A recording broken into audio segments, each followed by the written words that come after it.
It sounds so optimistic, right? Good morning, guys. How are you? Good morning. Happy Monday. Oh, well, it's not happy, huh? Yeah, it's happy. Okay, why nobody is saying anything? I Oh, said happy Monday. Yeah. I was like, wow, it's not a happy Monday. I mean, I know that you know what, like the weather that is changing. It's no longer that summer weather. And now we're wearing long sleeves or sweaters. So like, yeah, sweater weather. And then tomorrow's Halloween, so I can't wait for that. And don't ask me what I'm going as because you'll have to be here to see.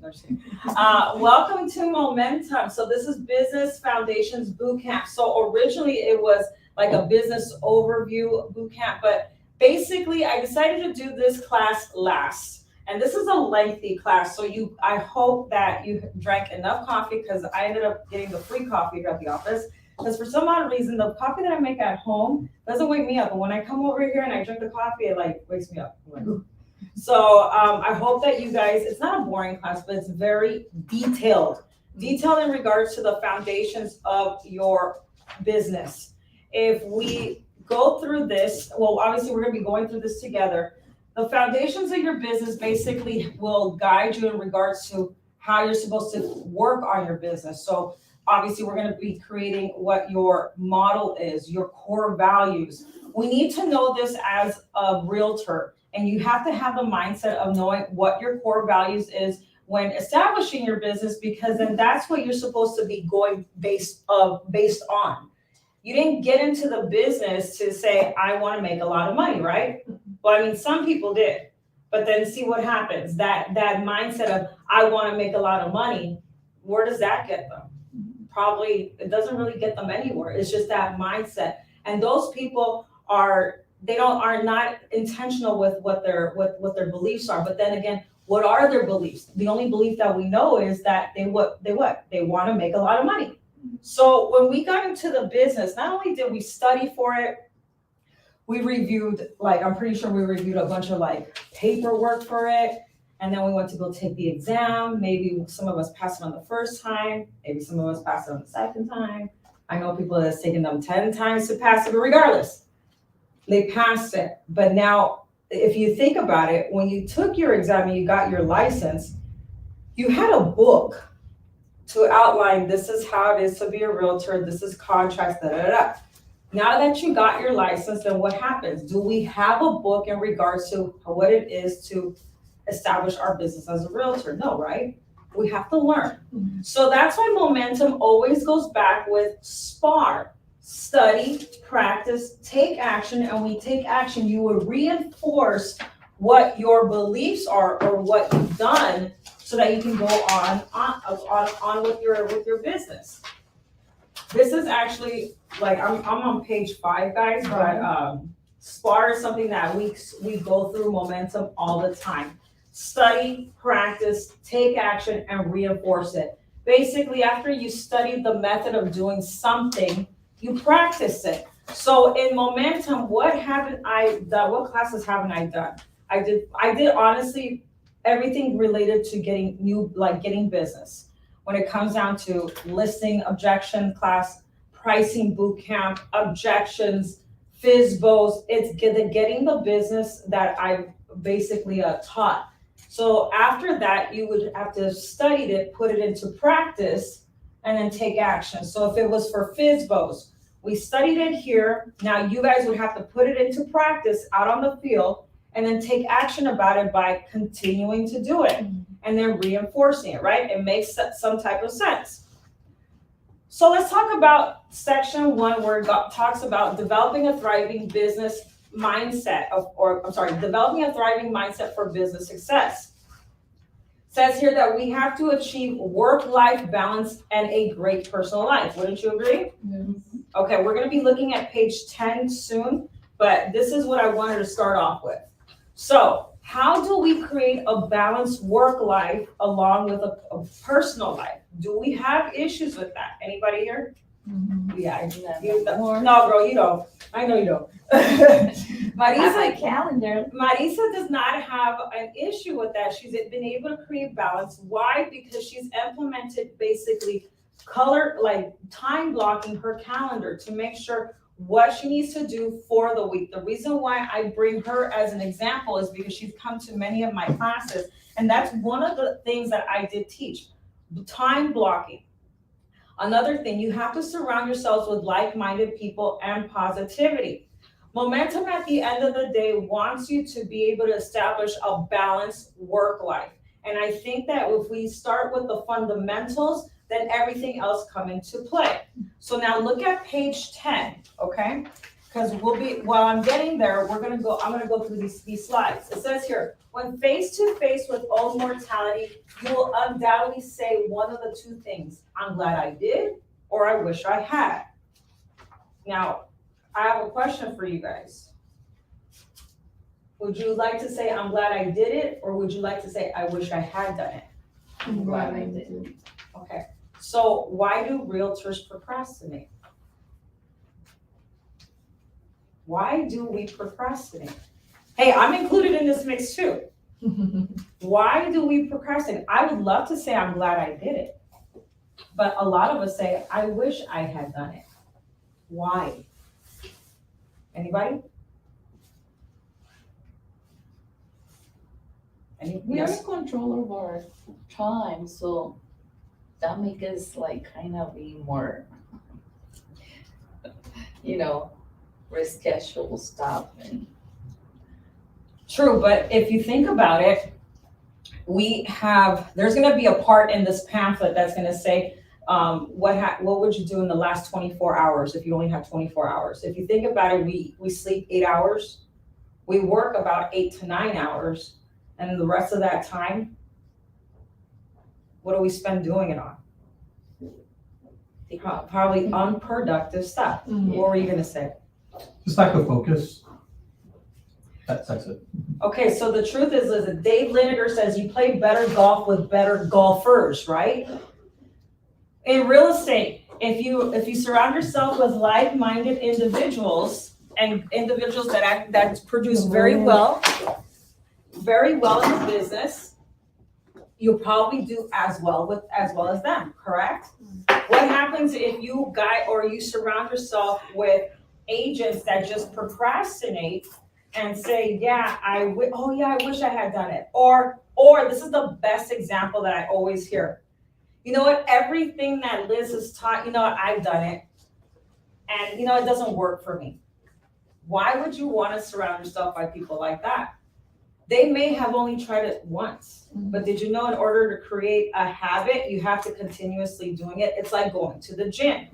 And my office in West Covina, I have it on the board. You have to do something. In order to create a habit, it takes 90 days. There's an equation on it, and it's on a wall. So that when people walk by it, they see it. It says here, truth. Most people don't progress because they place limits on themselves, which usually show up in the form of excuses as to why they can't. So there's a bunch of us that form excuses, right? As you monitor your mind, it is also important for you to consider who you surround yourself with. For better or worse, we give to others the fruits of our own thinking.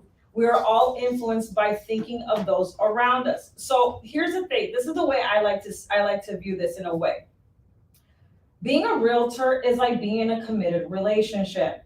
Okay? If you're in a committed, for those of you that are married, if you're in a committed relationship, you want to be in a committed relationship, obviously long term, but with someone that has like-minded ideas like yourself, or someone that you can find a good balance that you guys can help and improve with each other and just keep improving as your life goes, right? If you think about it, a lot of the older people that have had the 45 years of marriage or 50 year, so on and so forth, they basically work with each other. They blend well together. Okay? And I want to say that most of the time, 9 times out of 10, when it comes down to relationships that don't work out, is because either the partner doesn't give them enough. There's not something reciprocated, and it's off balance. So that's why it's like, I'm not trying to get religious. That's why they say in the Bible you have to find someone that's equally yoked. So in your business, the same thing too. If you find someone in your business, whether it's a team member, a team leader, you have to find someone that's going to be equally yoked to better you, not to throw you under the bus and not to make you feel beneath you, right? It's that makes a good relationship. So it says here, limited versus unlimited beliefs. Before I go there, so let's look at page 10, you guys. It says here, in order to create a life of abundance, you must train your mind to think in unlimited terms. The quality of your world is directly related to the quality of your thinking. Limited thinking leads to a limited world of scarcity. Unlimited thinking leads to an unlimited world of abundance. Doesn't that sound nice? I like that. So here's some examples of limited beliefs. I am too old to adopt new technology. You know what's funny? There was an agent that came here, I want to say maybe 4 or 5 months ago, and I was doing one of my classes. It wasn't Momentum. She just started. I'm not going to say what office this agent is based out of. But it's funny because when I was talking to them about, and you were here, but I'm not going to say who the agent is. Yeah, so it's funny because when that agent came in and we were talking about social media or getting proactive with social media accounts, she actually said, I'm too old for that. I can't figure that one out. Da, da, da, da. Doesn't that sound like that's a limited belief? Mm-hmm. No, you are able to learn. If she has an Apple iPhone, she knows how to use that, right? Or I can understand that maybe an 85-year-old, 86-year-old, maybe a 90-year-old is not going to be able to understand this because it's too fast for them. And they're at that stage in their lives where not everything is, working very, very, very quick. But this person, on the other hand, says, I'm too old for social media. That they're limiting themselves. Mm-hmm. Here's another one. I'm too young to gain the respect of more experienced people. No, that's completely wrong. Yeah, that's a cliche. Mm-hmm. It's a cliche because you're never too young. That's why if you know more about your business, especially when it comes to new agents, I make it specifically clear. When you know your business, you're in front of a client. What you don't want is for them to question how long you've been in the business. Mm-hmm. Because whatever comes out and translate out of your mouth will say a whole lot. So if you know your market and you know the business, they will never ask, hey, you're too young to be in this business. Mm-hmm. How old are you? Or how long have you been in it? Mm-hmm. You know, I am not smart enough to run a team. Listen, we're smart because we were able to pass the real estate exam, okay? We're smart because that's a whole lot of stuff to memorize. We are smart. The thing is that we just have to work, smarter, not harder, okay? The unlimited beliefs. An unlimited belief is a belief without boundaries. And I love this. So here's the way that they do the total opposite. I am too old to adopt new technology. I am too old to adopt new technology becomes I have the ability to learn new things that will help me in my life. Mm-hmm. Okay? So I am too young to gain the respect of more experienced people becomes being my authentic self and having a good work ethic will help me gain respect. That sounds nice. I'm not smart enough to run a team becomes I can start where I am at and learn the things needed to build a successful team along the way. Okay? So see how that changes, how that just flows? Again, what we're doing is I want to say we have learned so many classes, but because now we're going towards the end of the year, we have to already get started for 2024, which if you think about it, it's less than two months away. Christmas is less than 2 months away. They already started putting Christmas stuff up, I think, at Sam's and Costco since like September. They did Halloween in July. So, I mean, everybody's pushing us, but we have to get ready for 2024. And after being able to teach all of these classes to you guys, now let's set the foundation for our business plan for 2024, don't you think? Yes. All right. So let's talk about this. We already spoke about I am too old, the unlimited beliefs. So let's move on to reframing your beliefs. This is an exercise. So when we're reframing your beliefs, now that you understand the difference between limited and unlimited beliefs, we're on page 11. And how much limited beliefs you can hold that can hold you back from true success. Take some time to write down your own limited beliefs. Don't be surprised if you can't think of any limited beliefs. These can often be blind spots because you come to know them as truths. Mm-hmm. Oh, that's sad. how we've mastered by brainwashing ourselves into limited beliefs. The I can't, we gotta change that to the I can, okay? If you can't think of any, start analyzing the areas of your life that you feel stuck in or where you'd like to grow. What obstacles are standing in your way? So I'm gonna give you guys a minute. Write 5 limited beliefs you possess. Even if you don't write 5, give me at least 2, okay? So start now.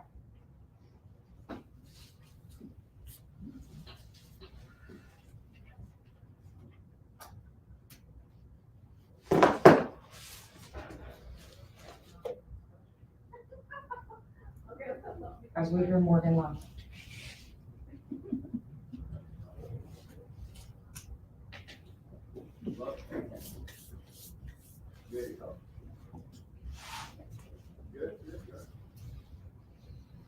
Come on, guys, give me 2 limited beliefs. Because guess what? Then you're gonna have to convert those to an unlimited belief.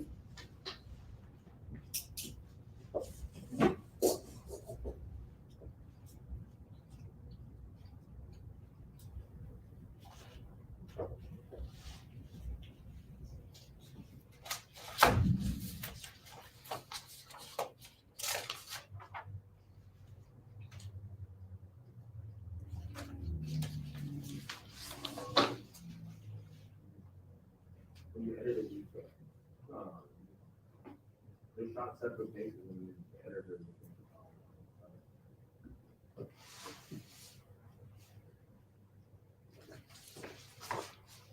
Yeah, okay. So whatever. Did you write one? Just one. Oh, where's the second one? It's a I'm work in thinking progress? It's because I don't have problems. She's like Jay-Z. She's got 99 problems, but she doesn't have this one, okay? All right, guys, 1 more minute.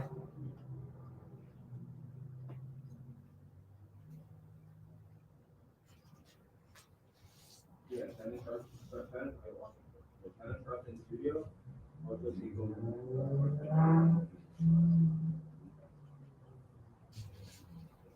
You just get the recording, and then the editor will be out of it.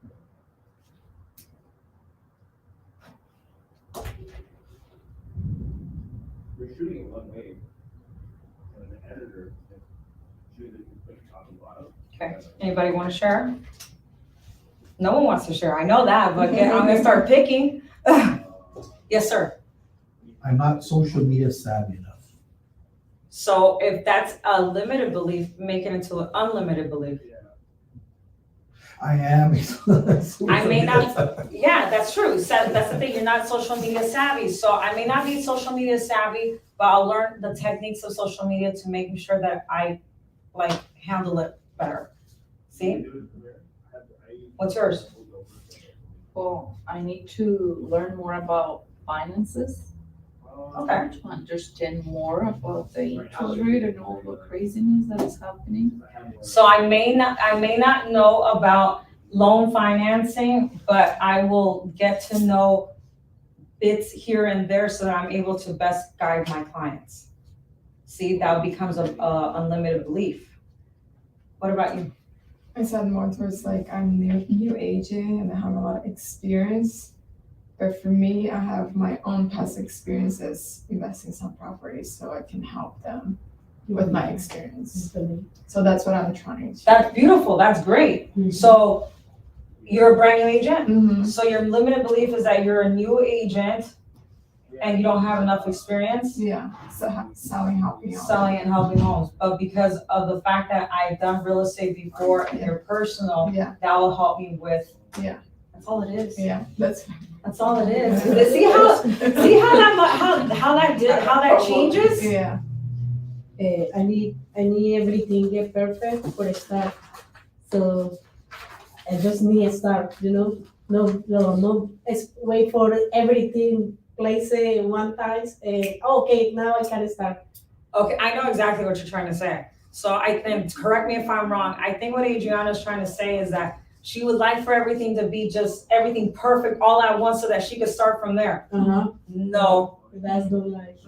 That's not how it works. So basically, every little, even though I wish everything would be perfect, I'm gonna use everything that I know now to make everything work for me. Mhm. Because not everything, remember, in our business, not everything is perfect. We have some things here or there. So it says here, keeping an open mind.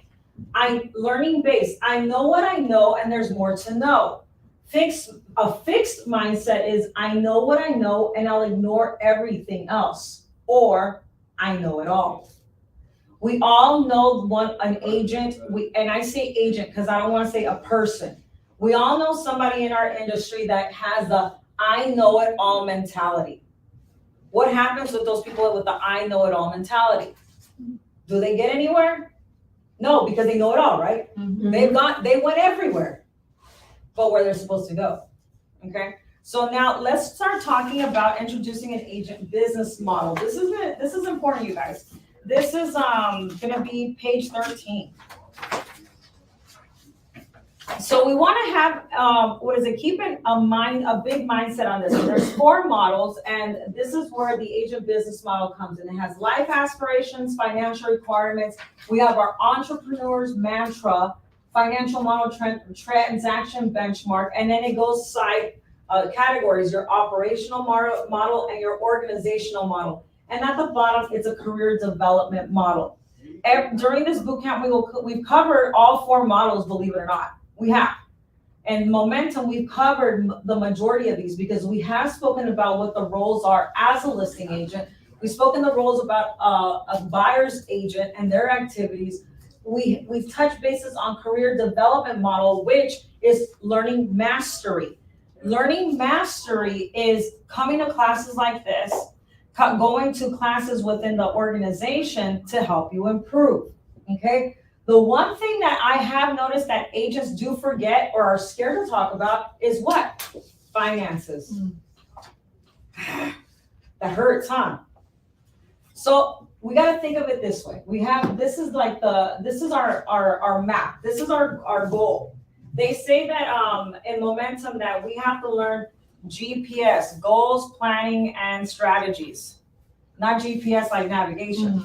Goals, planning, and strategies. So So your life aspirations, this is the top part. After life aspirations and financial requirements, we got to look about our what. Your life aspirations, the things you would love to achieve across your lifetime. What would we like to achieve? We like to achieve a lot, right? You'll ultimately define your financial requirements. That will, so let's say we want to take a trip around the world. Well, can we do it right now?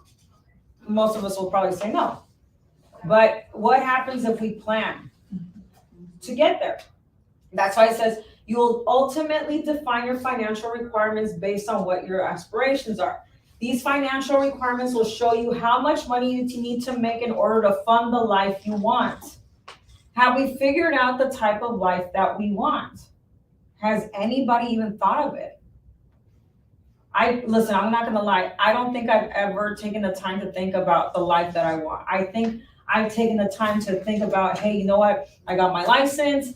I'm gonna be a realtor. I haven't done the whole, in 10 years, where would I be at?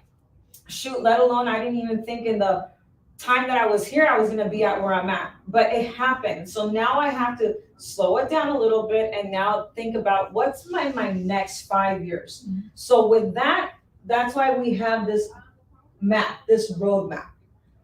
With this, we will use these critical details to build your business financial model and uncover number of transactions needed in order to create your dream life. Because I don't know about you guys, but I don't think I want to work in my 80s. Me neither. How about in our 70s?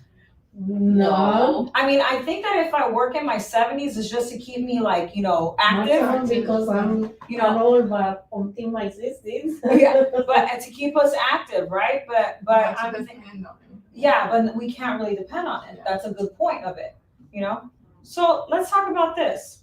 This is the what. Life aspirations, financial requirement, entrepreneur's mantra. Drives the number of deals you expect to close, plus where they come from. This allows you to create, plus implement strategic systems for your business. So examples, FISBOs, open house, and referrals. This is the what is gonna get you to getting where you're going, okay? This is your what. Plan. It's planning, I'm not a financial planner. Please do not ask me about those questions. No, I'm not gonna talk about IRAs, Roths, no. We're talking about real estate financial planning. Once we understand the financials, we get to build both the operational side of your business and the what you do and how you do it side, okay? So we already spoke about financial model. This is how do we get to that? So we need to talk about listing activities, buyers activities, dollar productive activities. So give me a listing activity. What is a listing activity, guys? Not all at once, please. What's a listing activity? The first thing I do, put my sign and then door knock around them. Okay, so listing activity would be door knocking. What's another listing activity? Cold Cold calling. call. Another one, there's numerous. I prepare the mail. I'm gonna say. What you can't do for your client because they don't like their neighbor, Yeah, no. which is an open house. Open house, yes. Okay, so now that we know if we already thought of how we would like to create our life and what we need to do, it's how do we get there? Okay, so these are the activities that we would do to get there. Dollar productive activities. It is free to cold call.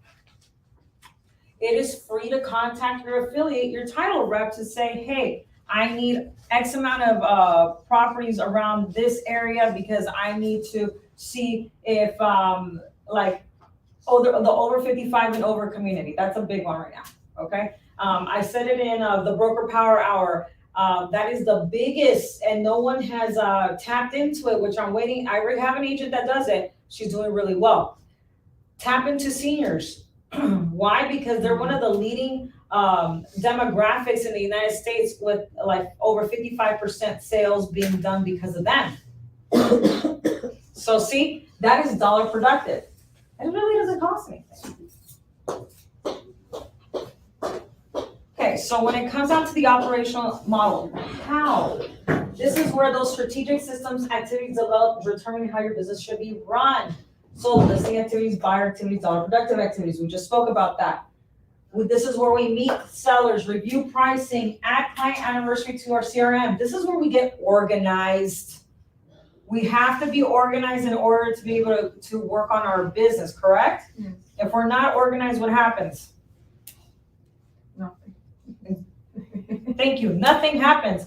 Our business will go all over the place. But who? Listing responsibilities, and roles. So when you have a team, or if you're creating a team, or if it's just you by yourself, it's okay to be by yourself. Just make sure that you are organized to know what your responsibilities are, when you're supposed to have them, and when you're supposed to do them. Remember, in Momentum, they're asking for you to be understanding of your personal life as well as your work life. It has to be balanced. If there's no balance, you'll be off balance. And when you're off balance, your production takes a hit. Your personal life takes a hit. It could be Marisa's husband saying, honey, you don't have time for me because you're doing all of this and this and that, right? What's your name? Tassie, okay. I don't know if you're married or not, but it could be your significant other saying, Tassie, you're doing so much work. Where is the balance here at home? Mm-hmm. So this is where Momentum actually tells us to put a hold or a pause button, get ourselves organized so that we're able to move on and actually work on a business that's going to work for us, okay? So the organizational model, obviously, this is where we briefly spoke about these. These are roles that are broken up for maybe a listing coordinator, a buyer specialist, a marketing coordinator. That's if you're creating a team, okay? But if you're doing it all on your own, just make sure that you don't go crazy and you balance everything out. And at the end, it says performance standards, career development model. This is where we'll closely track and review how you're staying consistent to strengthening your business. Now, Marisa, I pick on you because you've been in this class before, and you've done what we've asked you to do. So you have time blocked. How does that help you? Oh, 360 degrees change. So you're organized. A lot. I noticed the business increased so much because I put in more, quality time on those days. And then like tomorrow, I'm gonna make an exception not to do what I usually do on Tuesdays because I wanna be here to support. Halloween. Yes. Okay. But usually that helps me. It's incredible. Sometimes we have to make exceptions. I wish but- I knew it since January. Okay, well, now we can get prepared for Yes, January I am. 2024. Yeah. Okay. So let's talk about your intentions and your aspirations. So we're moved on to, this is the question of the hour. You only have 24 hours in a day. How are you going to spend it? It's funny, I've asked this question before, a long time ago, in another class. But this is where we talk about balance. You have 24 hours in a day. How are you going to spend it? And I got answers of, I'm gonna spend it with my family. I'm gonna do this and this and that. And I'm like, okay. But here's the thing. Before we get to that, the question I have for you is this. Why do you work? Can you answer that? We're at the top of page 16. Why do you work? Why do you work, Joe? To pay my bills. I like that one. Very straightforward. He's like this is like, I love that answer. You know why? Because I've always had women in the class and we're like, to make sure that we have this and this and this and that and da-da-da. But I like the straightforwardness. To pay bills. That's what I would say. Yeah, to pay bills. Why do you work? To build a future for my kids. Why do you work? For me, it's more like professionally, I want to build a career for like me being a mom for so long, and I like felt lost in a little bit. So now I'm like want to focus a little bit more on me and build something for me and of course for my kids too. How many kids do you have? 3. God bless your heart. That's a whole lot of kids. Yes. Okay, why do I work? I work because it gives me satisfaction. Knowing that I'm able to deal with my mom and take care of her at home, be able to run a business, and be able to help. So it gives me joy. I guess like you know how some people they do nonprofit stuff and that's their high. Yeah. My high is the satisfaction of being able to accomplish what I have at home, going out and doing my thing and actually helping other agents. So that is my satisfaction. Okay, so it says here, to achieve true success, just not financial success, but true fulfillment, you must be able to find a balance between work, the work you do to make money, and the things that bring you joy in your life. Unfortunately, we only have 24 hours in each day. Identifying how you spend those 24 hours is critical to your success, both in your business and your personal life. So I'm gonna skip over to this part where it's basically page 16 in the middle of it. It says 24 hours. So in 24 hours, we have to balance it out. If we look at this, and I said it earlier on, we sleep 8 hours a day. We sleep 8 hours a day. I mean, I don't know about you guys. Do you guys sleep 8 hours a day? I wish. How many hours do you sleep? Oh, last night about 4. Yeah, I know. Me too. Yeah. Sir, what time did you go to bed at? Well, yesterday it was just we you Netflix already- and chilled. Yeah. I went to sleep around 2. Oh my goodness. Oh, you know what? We started watching what's the name? I'm Aaron Carter. I started watching it around 11. My wife was like, let's watch the next one. Let's watch the next one. Oh, So- okay. So you're binge watching. Yeah, that's what we were doing. Okay, you know what? I don't hate that because it's a Sunday, but we roll into work on Monday. Okay, Yeah. so 4 hours. How many hours did you sleep? 6 hours. 6 hours? 8. 8. Oh, what time did you go to bed at? Yesterday, earlier, I was That's- Friday, Saturday. No, sorry. Kudos to you. Friday, I sleep 3 hours. Oh my goodness. I wake up at 5, go to my marketing, came home, go to a party, It was Saturday already when I got home. Went to work again, so it was hard. So yesterday at 10, I was in bed. I'm like, You're done. yes. Mhm. How many hours did you work 4 or hours. sleep? 4? Uh-huh. I don't Oh know. my goodness. Okay, so I went to bed at 10:45 and I woke up at 6 this morning. I don't think that's 8 hours, but you know, it works. But it says here, let's reevaluate our life to get balance. Okay, so we'll look at the next slide. So here, I want you guys to see that we have to look at everything.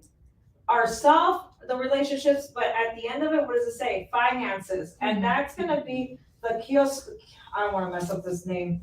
The Kiyosaki cash flow quadrant, which I'll explain. But before I get there, it says here, aspirations equal time and money needed. Income equals money available, okay? Mhm. It says at the bottom, page 16, which I love, you don't live to work, you work to live. Not weird? Wow, true. Okay, so this is why I like, okay, listen, no offense, yes, we live in the United States of America, but has anybody actually flown out of the country? Okay, in Europe, do they work to live? No. No, they live to work.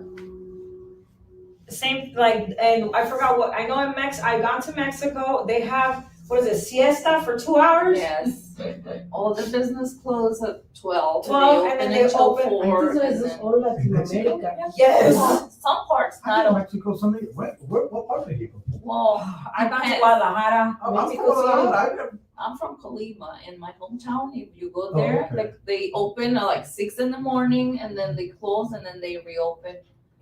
A new. Yeah, I didn't go one off or two. sidetrack, sorry. Yeah, no, it's okay. That's the thing. If you really think about it, other countries, they are very they're not fast paced like we are. Oh, That- no. Oh gosh, no. Central and South America, same thing too. You go over there and everything is quite not for us. It's slow. For them, that's how they live life. Mhm. Okay, so in this case, it's like instead of we're hustling and bustling like that saying, it says here, you don't live to work, you work to live. So obviously all of us, we work to live. Mhm. But that mindset of working to live makes me feel like it's that mindset of living paycheck to paycheck. And is that something that we want to be doing? No. So let's talk about this cash flow quadrant, which is important. This is gonna be page 17, the Kiyosaki cash flow quadrant. This is where it's gonna determine where do you guys stand in, what areas are you in? So let's talk about number 1, employee. Are you working for others? You have low cash, high time. We're not employees, right? Mhm. No. I remember when I was an employee. Me. Oh, hated life. Me.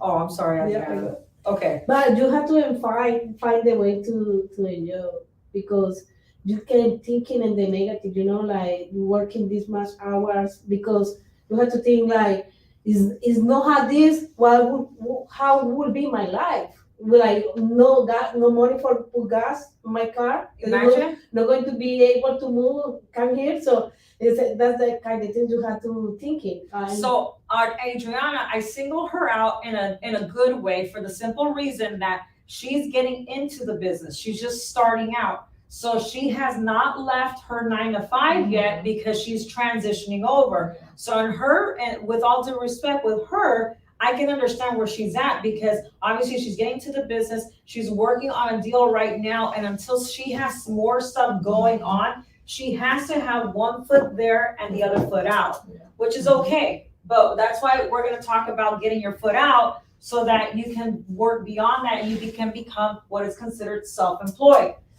To move beyond an employee working towards someone else's success, you choose a career in real estate, right? This is represented by the self-employed or the S section of the quadrant. People in this section work for themselves and they spend their time in their own business. This is the quadrant typical real estate professionals fall into. It isn't a bad quadrant for real estate professionals because it has potential for high income, correct? But it will also require a higher investment of time working within the business. Many real estate professionals stop developing their career beyond this stage. I wonder why. However, if you want to live an unlimited life generating passive income, you may want to consider developing your business into the B quadrant, which is be a business owner. Yeah. Business owner, finding and developing others' passive income with risk, high cash flow time. So when I hear business owner, I hear that you've already developed your business as a self-employed realtor. You've had your transactions, but now you're building your business, meaning you're building a team. You are finding a buyer's agent because you're the listing agent. So now you need a buyer's agent. I need you to go show properties for this client. Da, da, da, da. That's how you start building a team. Those who fall in the B quadrant will spend time on their business rather than in their business. Isn't that nice? Mm-hmm. So now we have to develop from being a self-employed individual to becoming that business owner. Okay? So this is a small example. So I was a realtor for a certain amount of time. I came back to RE/MAX Champions. I became what? A business owner. So as a business owner, now I'm developing other agents. I'm working with other agents. So instead of being, where it says here, well, instead of having time on my business, now I'm focusing in on their business. Why? Well, that's easy. If I focus my time on their business, then what do I get? Cash flow. Passive income. See how that works? Okay, so it says here, working on business means that you as a business owner will spend time developing others to do the work for you.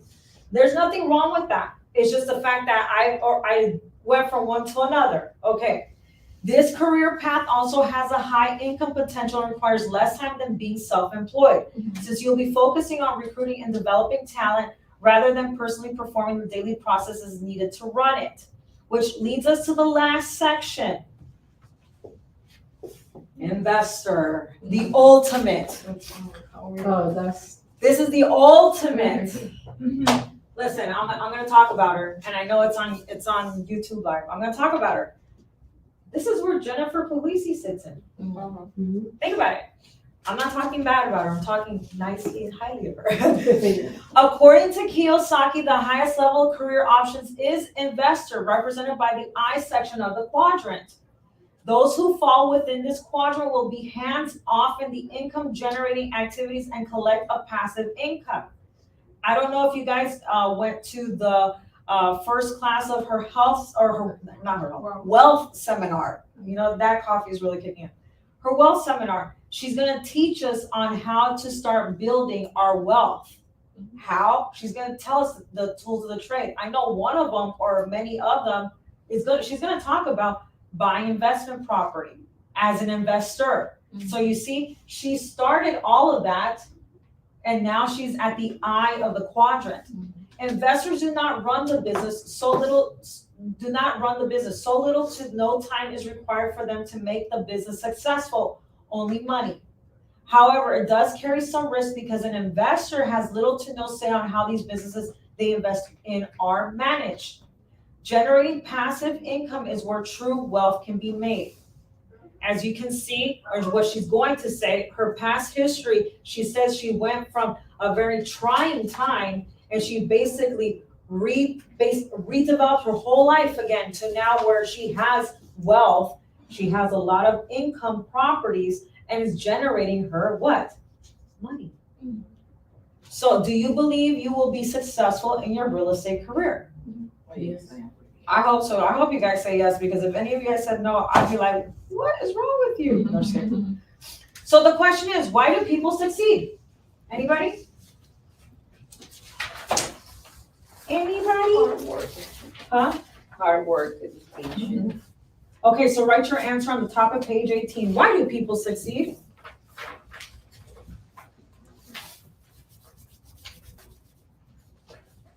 First, hard work. Second, take the risk. That's how we succeed. I and my family. Why do people succeed? I think because they're consistent. Yeah. Consistency is key. There is that saying. consistency is key. There's also that if you take no risks, you'll never know. True.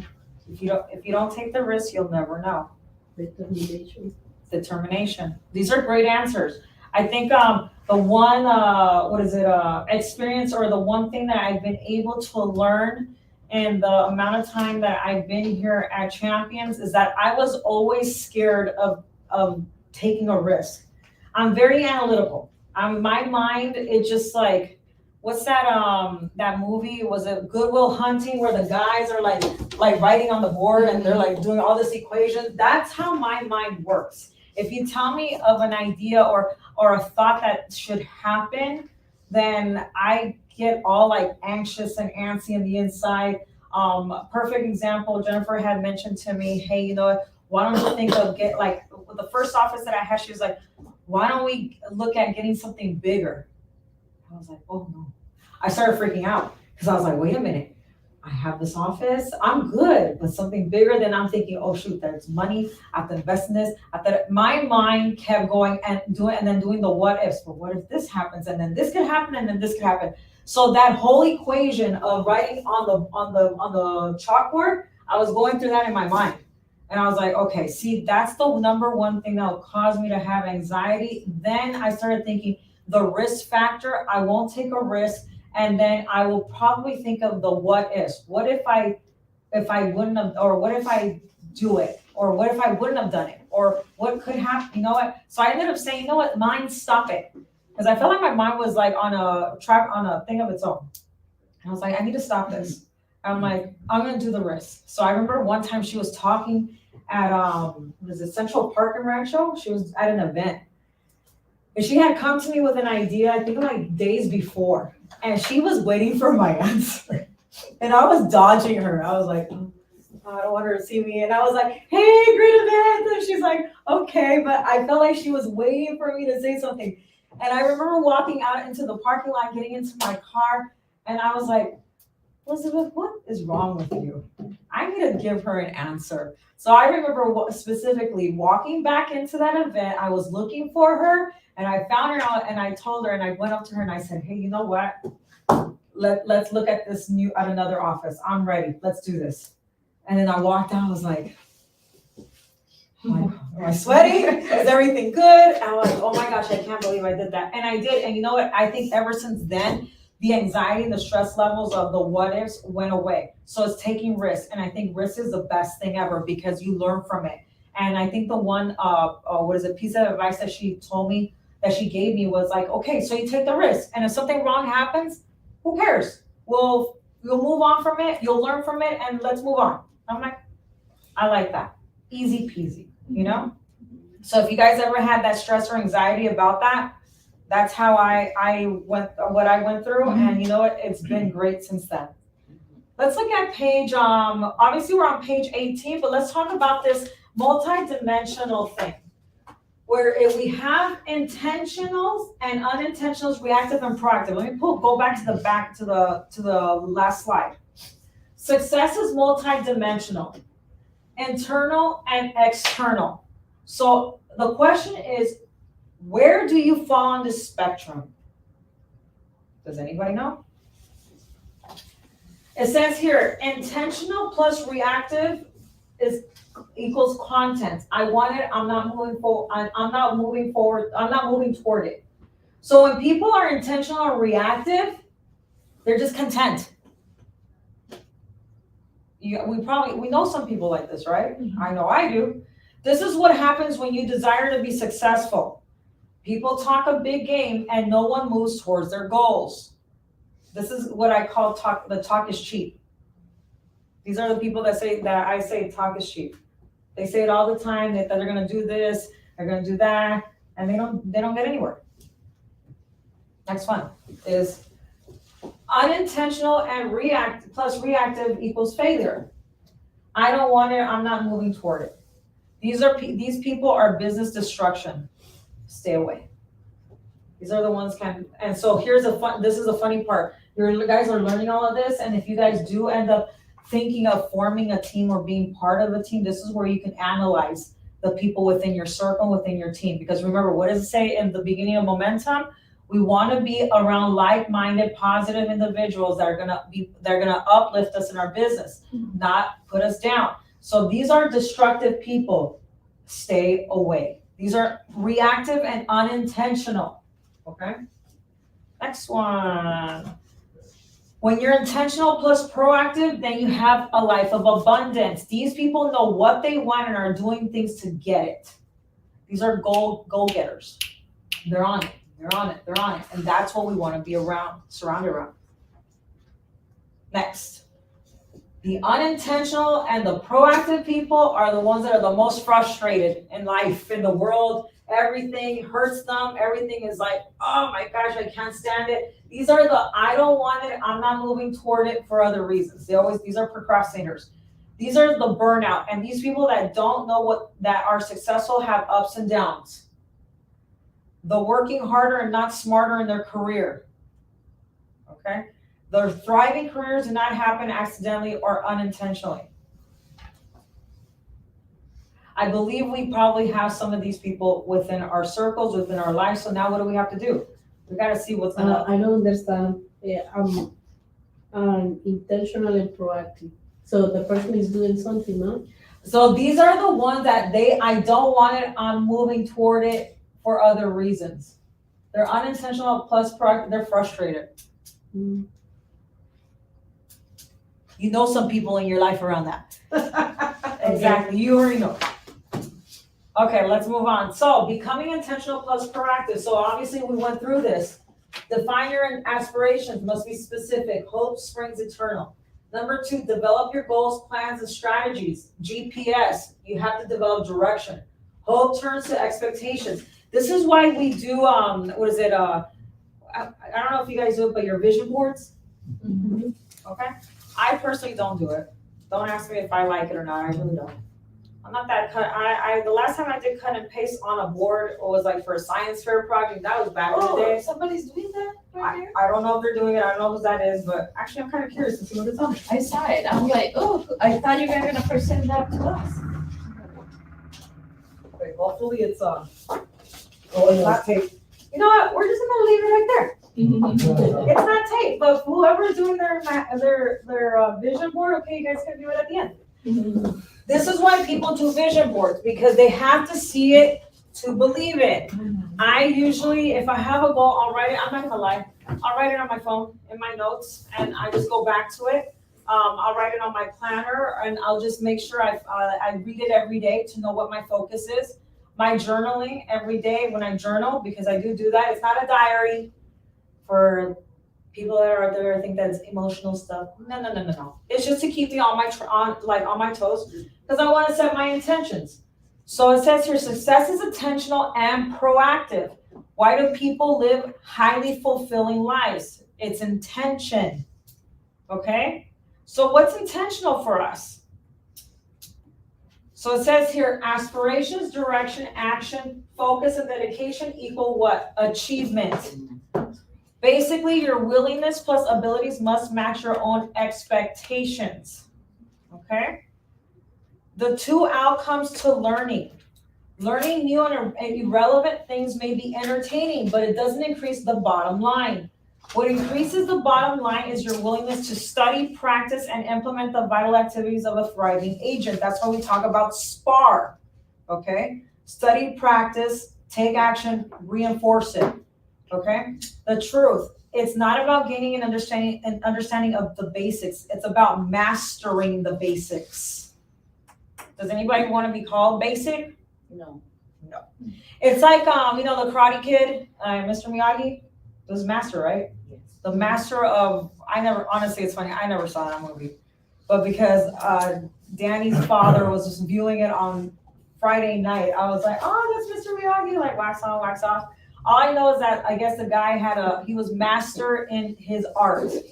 So don't we want to be a master in our art? Mm-hmm. So let's not know about it, let's be a master of it.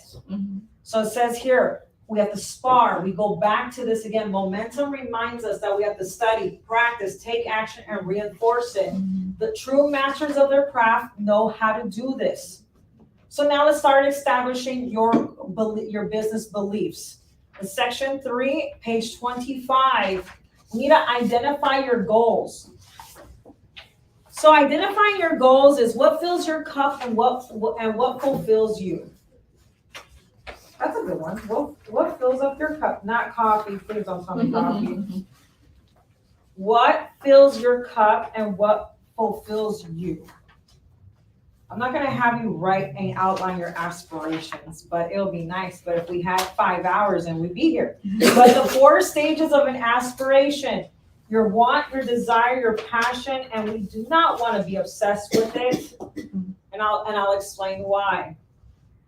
When we're outlining our aspiration, says here, writing things down makes them feel more real and sends a signal to your brain that you're serious about making them happen. Okay, so remember how I mentioned that every morning I journal? It's not a Dear Diary, so please don't make fun of me. I journal. Why do I journal? Oh, you journal too? You have to. It's not. I love that. No, you have to. I think that's very key. Thank you. Oh yeah, in any business, by the way. Yeah, it's proven. Scientifically proven too. I like that. Now, what do you journal early in the morning, or do you journal? When do you journal? So I do it throughout the day. Okay. And it depends on what I'm focusing on. So if it's, for example, today, I wrote coming here, get material, and then I also broke down. Basically, I make it very simple and very basic. Okay. I write down a lot of my activities, and what I want the outcome to be. That's it. So activity, okay, what is my outcome? What do I want from it? I love that because your outcome is your win for the day. Yeah, that's it. Just keep it simple. Thank you for sharing that. And I really do love that because honestly, this is not a girl thing, okay? This is, I think, a business thing. So what he does is what I do because I set my intentions for the day and I write out, this is what my intentions are. I literally say, my intentions are this, and I write them down. And I could have like 1 sheet or I could have 2 sheets because my journal is like the size of yours, okay? And at the end, I always write, this is what I'm going to accomplish, and this is what I promise myself. I promise this to myself. I write that as a motivation because I have to keep myself accountable, and that's the promise that I made to myself. So I thank you for sharing that because that actually makes me really happy. It says here, when you do this, it sends a signal to the brain that you're serious about making these things happen.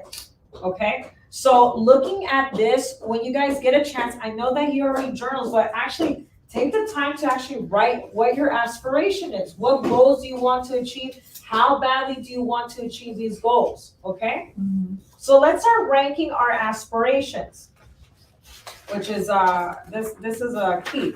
So ranking your aspirations is going to be, let's look at page 26. Recall from the early information that there is a difference between something you want and something that you are passionate about. List out the things you're currently spending money on the first column. Okay, so wait a minute, let me go back. So, okay, we're actually gonna get deep into this. Don't feel pressure to list out numbers right now, but brainstorm all the things that carry some sort of financial weight in your life.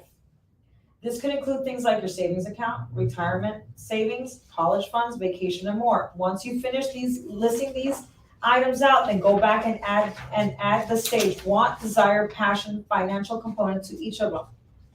So, ranking your aspirations. Do we have any? What are your aspirations, guys? I'm just not in the financials. It's my personal life. We got to talk about finances. Boy, Okay, so give me 3 goals of what you want to do in 2024 for the business, for both. well, I start planning today Okay, for January, okay, all the marketing strategies I'm going to implement, and focus on exactly what I plan to do. okay. So how much money do you plan, okay, so here's a question, here's a good question. How much money do you think you need to invest into your own business? That's a good question. That is a big question. How much money? As much as I needed, because. if So I what don't is that? invest You have to make a budget, no? Bam, 5,000, that's little. 10,000. Okay, so we'll get to that. I want you guys to think about this. Think of goals for 2024, okay? How much are you gonna put into your marketing? How much are you gonna put into your personal life for a vacation?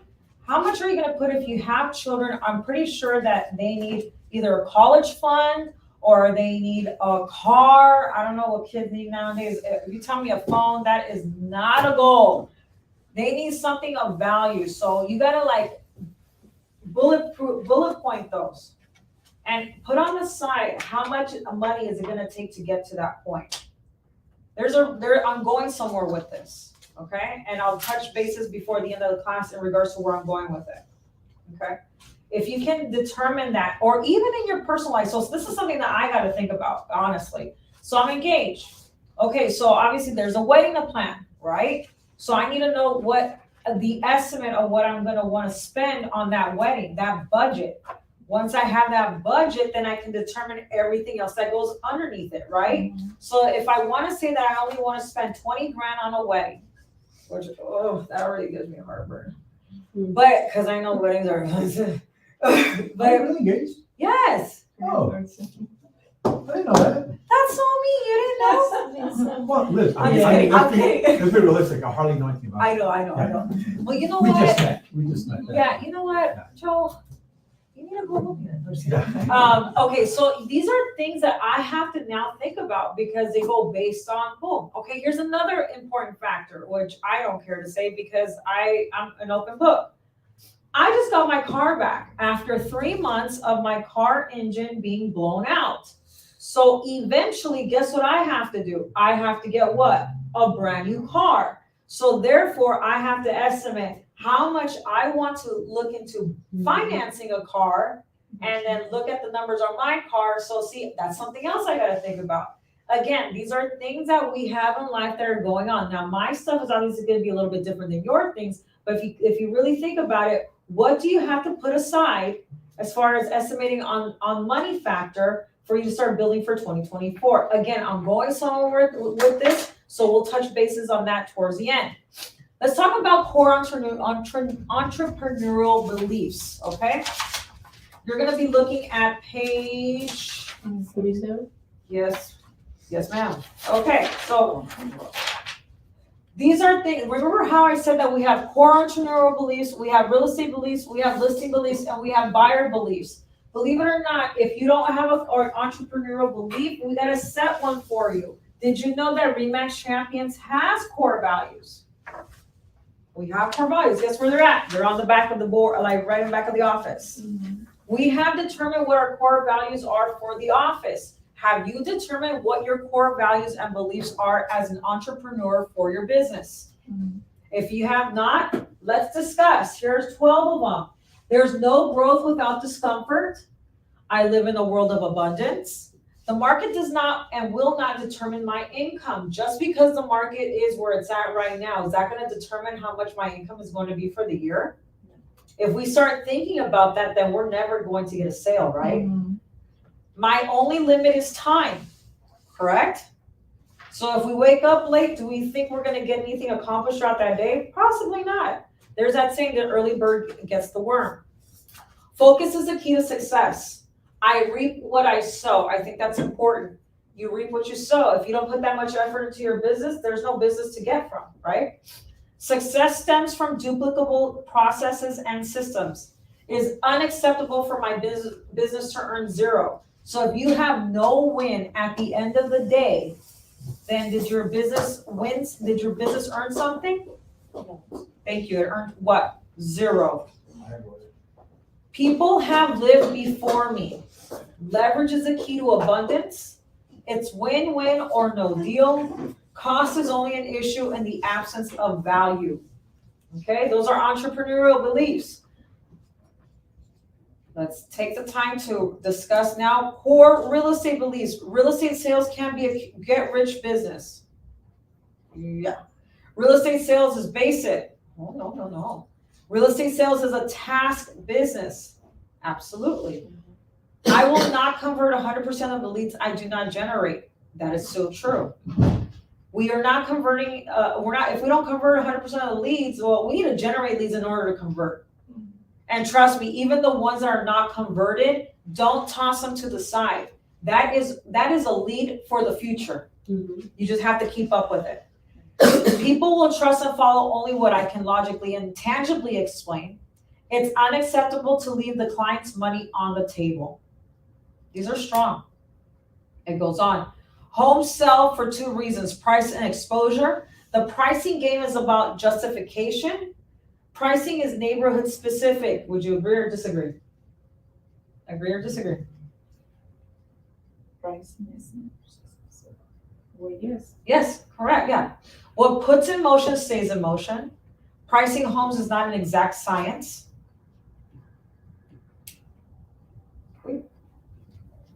Time reveals all. Motivated, qualified, and loyal people buy homes. I've said that from day one on Momentum. MQL, motivated, qualified, and loyal. If they're not any of the three, they're on plan B. They're gonna be on, you know what, you're taking up my time. You're not motivated, or qualified, or loyal right now. I need to deal with this client who is. Mhm. Having a process reduces the risk that comes with buyers. If they won't meet me, they are not a buyer. So this goes with anything with buyers. If they don't want to meet with you and they don't want to return your phone call and they don't want to even give you any of the items needed for them to get pre-qualified, they are not a buyer. Mhm. As much as we would want that lead, again, put them on plan B. Mhm. A buyers deserve my immediate time and attention. Yes, A buyers do deserve my immediate time and attention. Why? Because they are willing, able, and ready, motivated, qualified, and loyal. Mhm. Good to go. Okay? This is a core belief. My only limit is time. Isn't that true? Mhm. So if your only limit is time, your day should look like this. Lead generation, lead conversion, client care, career development. If you did not know how to figure out how to time block your day, all of your time should be blocked in one of four categories: lead generation, lead conversion, client care, servicing clients, career development. Career development means mastery. So going to classes, going to trainings. I don't like to hear agents that say, well, I wish that they would do this because then that would help me in my business. The whole I wish that the office would do this class because that would help me in my business makes me laugh, because we've probably already done that course, but they decided not to show. Oh, burn, right? Burn. Mhm. What happens? So make sure that you have time to develop your business. Go to classes, go to network functions. Make sure that you are invested in yourself. Audible, read a book, exercise your mind. Remember, momentum reminds us that we have to become, skilled in our business, right? We have to master it. We cannot be basic. Because honestly, I don't want to be basic. I don't even like the word basic. Okay. Create your entrepreneur's mantra. Okay, so we spoke about this briefly, and it was all about this section, which is your life aspirations and everything here. The things you would love to achieve across your lifetime will ultimately define your financial requirements. Your financial requirements will show you how much money you need to make in order to fund the life you want. You will use these critical details to build your business financial model. Okay, I'm not doing the business plan today because this is something that can be done one-on-one. If you want to do a business plan the way Remax has it formatted, I'll be more than happy to do a one-on-one Zoom. It takes about 25 minutes to outline your business plan for 2024. It is in here in your workbooks, okay? And it goes one by one. Remember when I asked you guys a little bit ago, give me 3 things that you were possibly thinking of, needing to invest for 2024. I mentioned mine. I need to make an estimate in regards to my wedding, need to make an estimate in regards to my car. I mean, shoot, at this point, I'm just like, so what else do I need? I also need to invest in my business. Why doesn't he pay for it? He should just pay for it already. You know what, Joe? Thank you for putting this online. I can't wait for him to see this. Oh, it's being recorded? Yeah, it's being recorded. But thank you. So we will not say what office you're out of. No, I'm just kidding. But like, listen, these are important factors that you need to take. These are some examples. The aspirations: college fund, vacation in Hawaii, buying a boat, getting a new deck, new car, new grill. So obviously, where does it rank and what is the budget for that? Crazy, huh? No one wants to see this. I don't know why we're scared of it. That's as if we're scared of like logging into our online banking and wanting to see how much money we have in the bank. We're like, oh, I don't, it's like you look at it, I don't want to see it. No, these are things that we have to think about.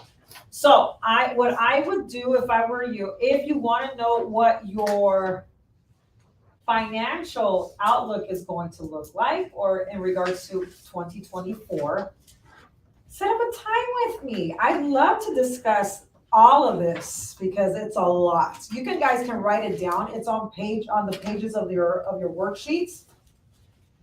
It starts off on page 32 and goes through page 38. Nope, sorry, 39. And page 39 will actually tell you your personal budget, your passions requirement, and your goal requirement. If you look at page 39, it's quite, looking at numbers is scary, which is okay. But if we don't have numbers, and what goals are we working towards? So if anybody says that they want to make $250,000 next year, that is a great goal. So how many homes do we have to sell to meet that goal? Does anybody know how to do that calculation quick? Nobody?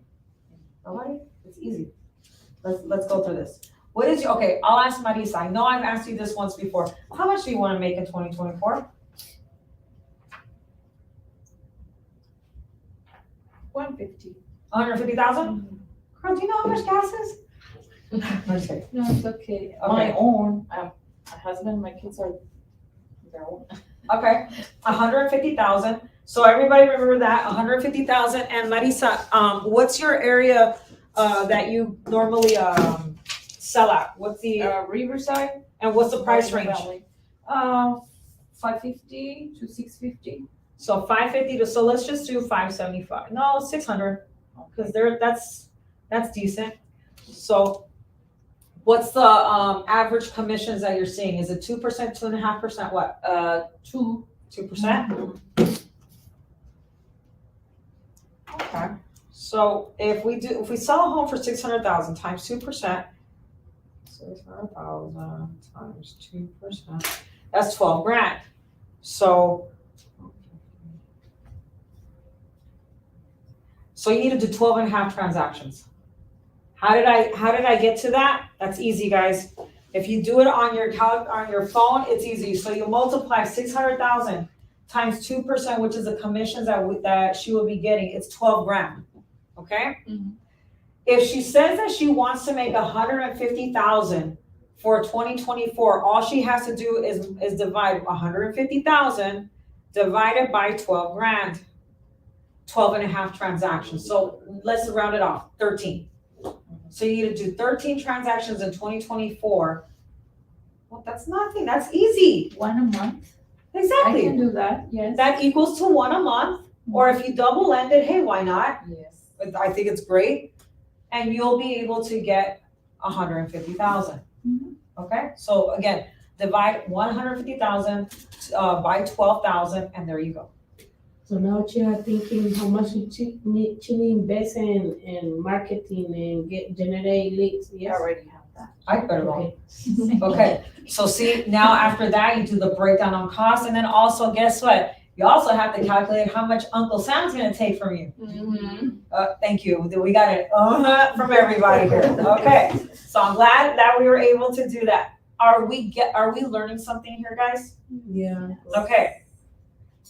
Obviously, let's move forward. It talks about defining your personal budget. No one ever wants to talk about this. Again, I do encourage you guys, if you want to talk about your business plan and do a breakdown of your personal business plan, come to me. We'll set up a Zoom. We'll go through it. It's super easy. It's not going to hurt you. And guess what? It's free because I'm not H&R Block and I'm not a CPA, but I do have the program that we'll be able to calculate on. Tracking your personal expenses is something big. So we already know that Marisa, we're going to use her as an example. She wants to do $150,000 for 2024. But with $150,000, guess what? Does she take home $150,000? No. Why not? Because she's got bills every month. Like Joe said, we work to what? Pay bills. She's got bills every month. So now we have to calculate. These are the things that I talk about in the business planning, the one-on-one Zoom. We're going to go through household. And this is stuff that no one tends to get off the top of their head. Within your personal budget tab, you will enter all your personal spending that must be funded. The things you add to this tab should be non-negotiables. We have to pay rent or mortgage, right? Because if we don't, guess what? What happens? You get kicked out, you get evicted. I mean, there's so many things that can happen. Okay. So enter the exact number. Things can happen. You can round up where numbers fluctuate, like when calculating utilities, budgeted dining expenses. If no one sees these things in person, it's scary because then we forget. This also includes living, not the non-negotiables. So your childcare, groceries, clothing, personal, pets. And if you have pets like I do, trust me, they are spoiled. They are spoiled to the point that they have Halloween costumes, okay? I'm so sad. Oh, okay, whatever. But guess the next one is transportation. These are also non-negotiables. Who wants to put in their gas amount that they pay every month? Oh, those 3 months without a car and I had an electric vehicle were the best ever. Charging an electric vehicle only cost me $18 for a full charge, while everybody was paying the high prices at the gas tank. I was paying EV charge. But that's what we have to go through. Obviously, insurance, lease, auto payment. Oh, and there's a great one. Insurance prices are going up too. So guess what? We also have to see that as well. Yes. Again, we talk about this in momentum because we always keep account on what we're going to make on our next check. But yes, you can easily make an easy $15,000 on a check, but we forget that we also have to deduct $15,000 plus all of our expenses. So what are we left with? But 60. Yeah, and you could probably be left with $6,000 afterwards. But $6,000, I don't know about you guys. Some people can make it last long, and some people cannot. Therefore, we cannot wait for another deal to roll in 2 months later. We always have to have something working in the pipeline. It's like our business has to be like a hamster wheel. Has to be always rolling. Okay. Look at the next slide. I mean, these get better and intricate. We have to talk about debt management. Okay, yeah, well, guys, besides the non-negotiables, how about that credit card debt? No one wants to talk about credit card debt, but yeah, we have them. And if some of us have student loans, there you go. Am I getting somewhere with this? Do we understand that this is the fundamentals and the foundation of how to run a business? Because in the quadrant that Kiyosaki has, do we want to be business owners or do we want to be employees? Do we want to be self-employed or do we want to be investors? Ultimately, we'd like to get to the investor part, but we're right now where we're standing in the self-employed part. Mm-hmm. So we have to narrow everything down.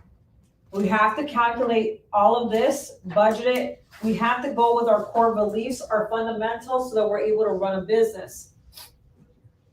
All right, guys. Next thing that I'll end up teaching you in our one-on-one is creating a business budget. Oh yeah, business budget. What happens in the beginning of the year of 2024 with the board of realtors? that lovely fee that they charge us every year in January from the Board of Realtors? We have to pay the board, right? Yeah. And that board dues is how much? Like about $800 something? Yeah. Yeah. Thank you. Does anybody want to go through that? No. So FYI, if you didn't know about this, depending on the board that you're with, I know my board does this. I don't know about everybody else's board, but you can contact the board as soon as November and contact them and ask them if they have a payment plan to be able to pay your board dues on a monthly basis where they actually, lengthen it out so that by January, when the time comes, you don't have to pay that full bulk, but you pay it in monthly installments. And I think the monthly installment finishes somewhere in the summer so that you don't have to, because January is a tough month. Everybody comes back from holiday, Christmas, everybody's broke. Last thing they want to pay is for their board dues. So there's an idea right there. Okay, you're welcome. But hey, we got to track our business expenses. So that's something that we talk about. Our business expenses get into even our MLS dues, our yard signs, our office supplies. It gets better, I mean, as it goes. So see where that $6,000 that I gave an example of after that $15,000 check, well, guess what? It starts now what? Going. So because it's going down, where's our business? It needs to be, I need to have a deal in the pipe all the time. I need to be generating business all the time. And that's where your time blocking comes into play. That's where you set up your activities for the week. What is it? Lead conversion, activities, mastery, everything that we're implementing in this momentum class is what needs to be done. Might sound like a whole lot, but guess what, guys? These are realtor responsibilities. These are things that we have to do as what? Real estate people that are self-employed so that we can get where? To that business owner quadrant, so that eventually we can get where? To that investor quadrant where we have passive income and flow of income coming in and generating, okay? Are you guys tired yet? No. The entrepreneur's mantra, I'm gonna end with this one. This is, and I'm going like really fast in the worksheet here, but you guys will see this in section.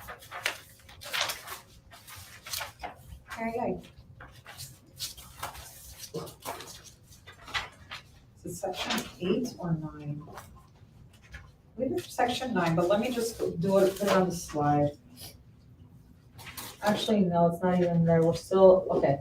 We're still in, the entrepreneur's mantra is before section 5, but here's the thing. Look at this. Your yearly financial requirements. If Vanessa wants $150,000 next year, she needs to figure out what her business budget is. And guess what she has to figure out? Her tax liability. So Vanessa, we're working hard next year, huh? I think we all are. We are all gonna be working hard and it's gonna be easy. We just gotta, honestly, we gotta separate them, put them into tabs. This is helpful. Again, if we don't see this in person, we won't do it. And then guess what happens? That wonderful letter from the IRS that says, you haven't paid your taxes because you weren't organized and now you owe me a whole lot of money. Yeah. Does anybody want that? No, no siree, Bob. All right, guys. I hope that we're getting somewhere with this as I'm about to finish this off with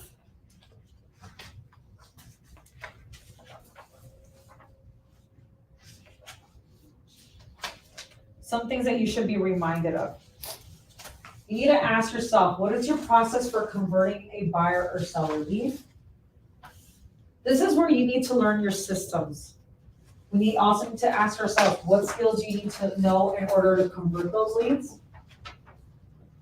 See, we went from the financial model, but now we're going back into we have to go back into what we do know, our business. We got to ask ourselves, what activities do you need to do in order to convert those leads? Number 4, what tools or scripts do you need in order to effectively convert those leads? You see how everything ends with convert? But do you also see where it asks in the beginning, what's your process, what's the skill, what activity, and what tools or scripts that you might have? Tools and scripts is what's been given in the momentum class. All the worksheets have have scripts in them for you guys to review and look at.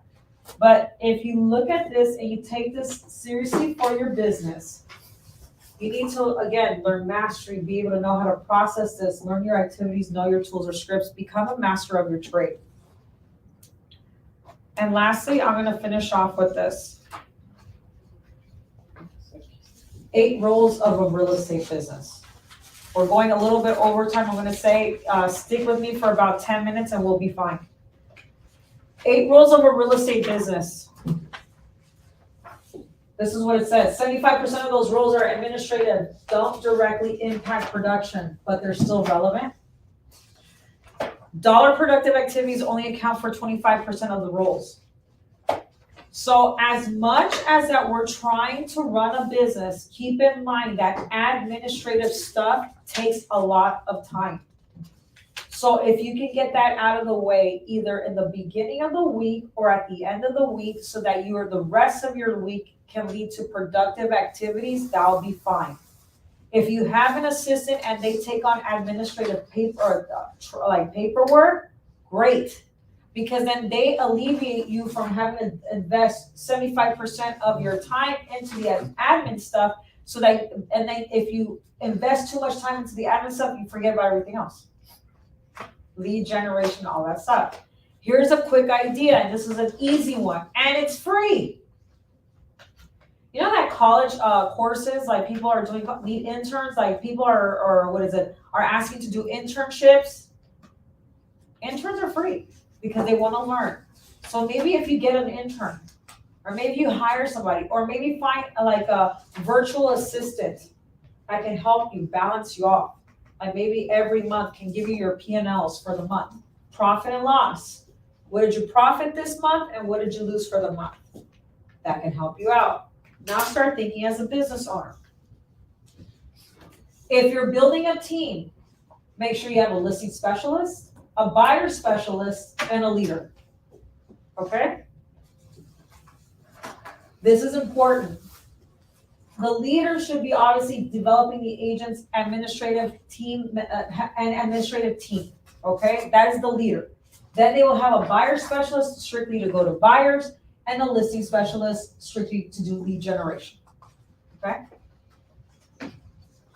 Administrative positions, you should have a listing coordinator, closing coordinator, marketing coordinator, admin assistant, and a runner. A runner does all the, give me a copy, do this and this and that.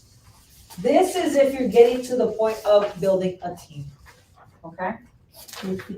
But it's easy as asking for an assistant so they can be able to have them balance all this out. Remember, we don't want to do all the work ourselves.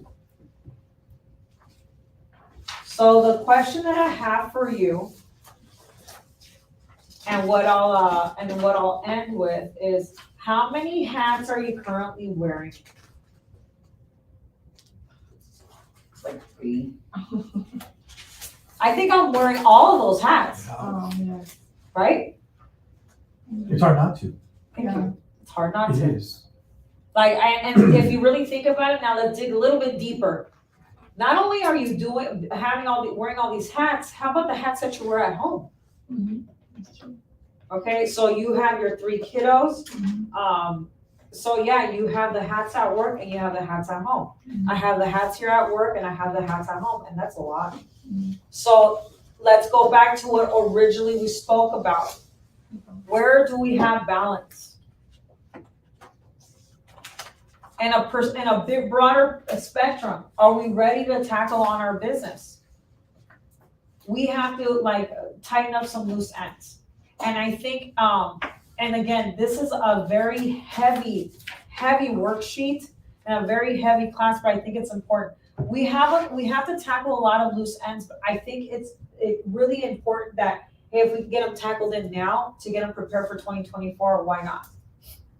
It says here, do you think you're at a place in your business to scale and hire these roles? Mm-hmm. No, right? Okay, so that's fine. We'll do it little by little. Mm-hmm. So I think that if people say no in general, or if anybody's listening to this class online, I think that it's important to now find out the breaking down of the budget and the breaking down of what you need to do for your business. Okay, if we have a clear outline in front of us, that's gonna help us tremendously with how we're gonna run our business. And sometimes we just have to make decisions that are gonna be best for our business. So do we have to cut out an activity that's not generating business? Do I have to stop paying for this dialer system that's really not helping me out? But the only thing is that you have to really think about it. I've used this dialer system consistently for the last 6 months, and I've gotten nothing out of it. I've consistently door knocked this neighborhood in the last 6 months, and I have gotten nothing out of it.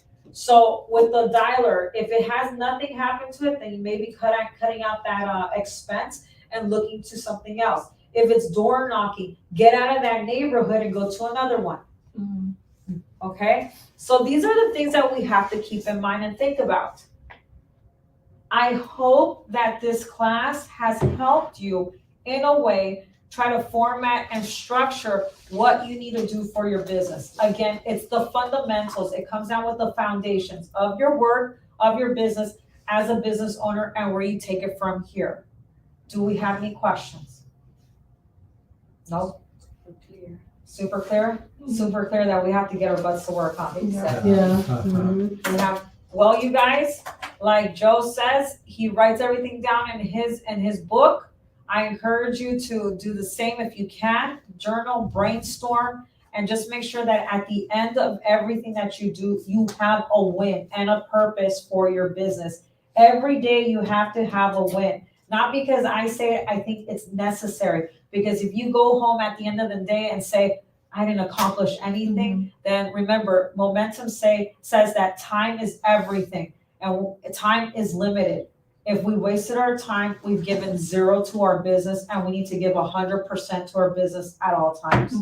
I hope you learned something, and I can't wait to see you guys for momentum in 2024. All right, thank you guys. Thank you.